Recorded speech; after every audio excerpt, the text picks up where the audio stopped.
안녕하세요 여러분. 오늘은 정말 중요한 소식을 가장 빠르게 전해드립니다.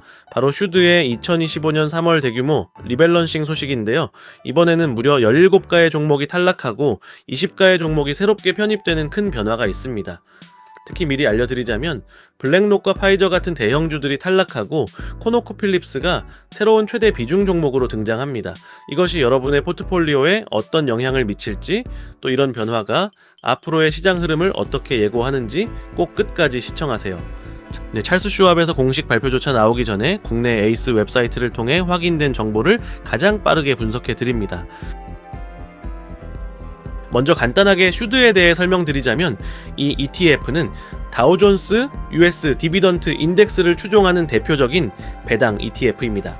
나스닥과 같은 성장주 지수처럼 화려한 상승률은 없지만 체계적인 리밸런싱을 통해 장기적이고 꾸준한 배당 성장을 추구합니다. 특히 작년에는 성장주 중심의 시장에서 다소 언더퍼폼을 보였지만 올해처럼 시장 변동성이 커지는 시점에서는 상대적으로 성과를 잘 방어하고 있어 안정적인 배당 투자의 매력을 다시 확인시켜주고 있습니다. 슈드는 연사회 리밸런싱을 실시하는데 중요한 점은 실제 종목 교체는 3월에만 이루어진다는 것입니다. 나머지 분기에는 비중 조정만 이루어지죠. 그래서 3월 리밸런싱은 슈드 투자자라면 반드시 주목해야 하는 중요한 이벤트입니다. 슈드가 어떻게 종목을 선정하는지 아시나요? 단순히 높은 배당률만 보는 게 아닙니다. 먼저 10년 연속으로 배당금을 지급한 기업들만 기본 자격이 주어집니다. 그 다음 4가지 핵심 지표를 활용합니다. 첫째, 현금 흐름 부채 비율을 통해 재무 건전성을 평가합니다. 둘째, 자기 자본 이익률로 수익성을 평가합니다. 셋째, 연배당 수익률을 통해 현재 배당 수준을 평가합니다. 마지막으로 5년 배당 성장률로 배당의 성장성을 평가합니다. 이 지표들을 종합 평가해 상위 100개 종목만 선정하고 선정된 종목들은 시가총액 가중 방식으로 투자됩니다. 이런 엄격한 선정 과정 덕분에 슈드는 퀄리티 배당 ETF로 불리며 많은 배당 투자자들의 사랑을 받고 있습니다. 자, 이제 본격적으로 이번 리밸런싱의 핵심 변화를 살펴보겠습니다. 먼저 충격적인 소식은 무려 17개 종목이 슈드에서 탈락한다는 점입니다. 네, 총 포트폴리오의 약 16%가 교체되는 대규모 변화입니다. 특히 주목할 만한 편출 종목들을 살펴보겠습니다. 현재 슈드에서 가장 높은 4.3%의 비중을 차지하고 있는 글로벌 제약회사 파이저입니다. 코로나19 백신으로 유명했지만 최근 수익성 하락과 배당 성장 둔화로 탈락하게 되었습니다. 두 번째로 높은 비중을 차지하고 있는 종목은 세계 최대 자산운용사인 블랙록으로 현재 3.8%의 높은 비중을 차지하고 있습니다. 최근 성장률 둔화가 탈락 원인으로 보입니다. US 뱅코프는 미국의 주요 은행 지주 회사로 현재 2.5%의 비중을 차지하고 있는데 금리 환경 변화에 따른 수익성 전망 악화가 영향을 미쳤습니다.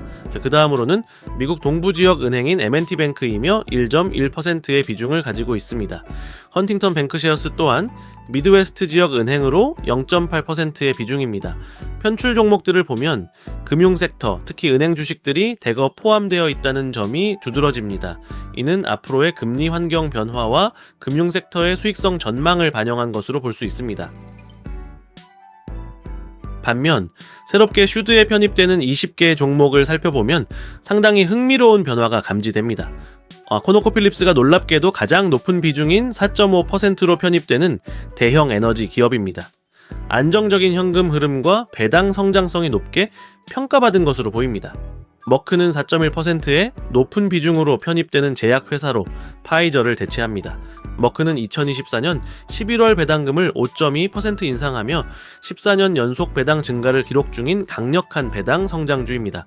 셋째로 슐럼버거는 2.3%의 비중으로 편입되는 세계 최대 석유 서비스 기업이고 타겟은 1.9%의 비중으로 편입되는 미국의 대형 할인점 체인입니다.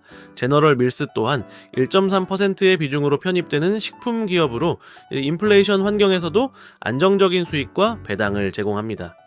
신규 편입 종목들의 가장 큰 특징은 에너지, 헬스케어, 필수 소비자의 섹터 기업들이 주를 이룬다는 점입니다.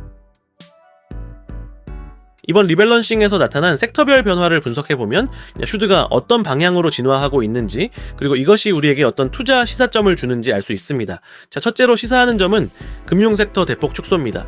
블랙록, US 뱅코프, 헌팅턴 뱅크셰어스 등 다수의 금융기업들이 편출되고 신규 편입되는 금융기업들의 비중은 상대적으로 낮습니다. 이는 금리 인하 환경에서 은행들의 순이자 마진이 축소되어 수익성이 악화될 것이라는 전망을 반영한 것입니다. 현재 시장에서 금리 인하 기대감이 커지고 있는 상황과 일맥상통하죠. 두 번째로 시사하는 점은 에너지 섹터 대폭 강화입니다. 코노코필립스, 슐럼버거, 할리버튼 등 다수의 에너지 기업들이 높은 비중으로 편입됩니다. 글로벌 에너지 시장은 지정학적 리스크, 수급 불균형 등으로 변동성이 크지만 대형 에너지 기업들은 안정적인 현금 흐름과 배당을 제공할 수 있는 능력을 갖추고 있습니다. 이는 에너지 기업들의 배당 지속성에 대한 긍정적 평가를 반영합니다. 헬스케어의 경우에는 같은 섹터 내에서 종목 교체만 이루어진다라고 보면 됩니다. 파이저가 편출되고 머크가 높은 비중으로 편입되는 변화가 있습니다. 머크의 신약 파이프라인을 바탕으로 꾸준한 성장과 배당 증가가 기대됩니다. 마지막 시사하는 바는 필수 소비자의 섹터 강화입니다. 타겟, 제너럴 밀스, 아처 데니얼스 미들랜드 등이 편입되면서 필수 소비자의 섹터 비중이 증가합니다. 경기 침체 우려가 있는 상황에서 필수 소비자의 같은 방어적 섹터는 안정적인 수익을 유지할 수 있습니다. 인플레이션 환경에서도 가격 전가력을 갖춘 기업들이 선호된 것으로 보입니다. 리밸런싱 통해 슈드를 살펴본 결과 여전히 여러가지 매력적인 특징을 가지고 있습니다. 우선 슈드는 체계적인 분기별 리밸런싱을 통해 시장 환경 변화에 자동으로 대응합니다. 이번 대규모 종목 교체와 같은 조정을 개인 투자자가 직접 실행하려면 상당한 시간과 비용이 필요하죠. 슈드는 이 복잡한 과정을 단 0.06%의 낮은 수수료로 대신 처리해줍니다. 또한 10년 이상 연속 배당을 유지한 기업 중에서도 현금 흐름, ROE, 배당 성장률 등 엄격한 퀄리티 지표를 적용해 지속 가능한 배당 기업만을 선별하여 투자자의 수고를 덜어줍니다. 추가적으로 슈드는 시장 변화를 선제적으로 반영하여 이번 리밸런싱에서도 보여주듯 금융섹터 축소, 에너지 및 필수 소비자의 섹터 강화 전략은 금리 환경 변화와 경기 불확실성을 선제적으로 반영합니다. 투자자들은 개별적인 시장 분석 없이도 이런 트렌드 변화에 자동으로 대응할 수 있습니다. 이번 슈드 리밸런싱은 금리 인하 기조에 취약한 금융 섹터를 축소하고 지정학적 리스크에도 안정적인 현금 흐름을 제공할 수 있는 에너지 sek터와 경기 방어적 특성에 필수 소비자의 섹터를 강화하는 분명한 방향성을 보여줍니다. 이는 슈드의 배당 투자 철학이 단순한 고배당이 아닌 지속 가능한 배당 성장에 초점을 맞추고 있음을 다시 한번 확인시켜준다고 보여지네요. 찰스 슈왑의 공식 발표는 조만간 나올 예정이지만 지금부터 이러한 섹터별 변화 방향성을 고려하여 자신의 포트폴리오를 점검해보는 것이 좋을 것 같습니다. 여러분, 배당 투자의 본질은 단기적인 높은 수익률이 아니라 오랜 기간 안정적으로 증가하는 수익 흐름을 확보하는 것임을 잊지 마세요. 이 영상이 도움이 되셨다면 좋아요와 구독, 그리고 여러분의 생각을 댓글로 남겨주세요. 다음 영상에서 또 만나 뵙겠습니다. 감사합니다.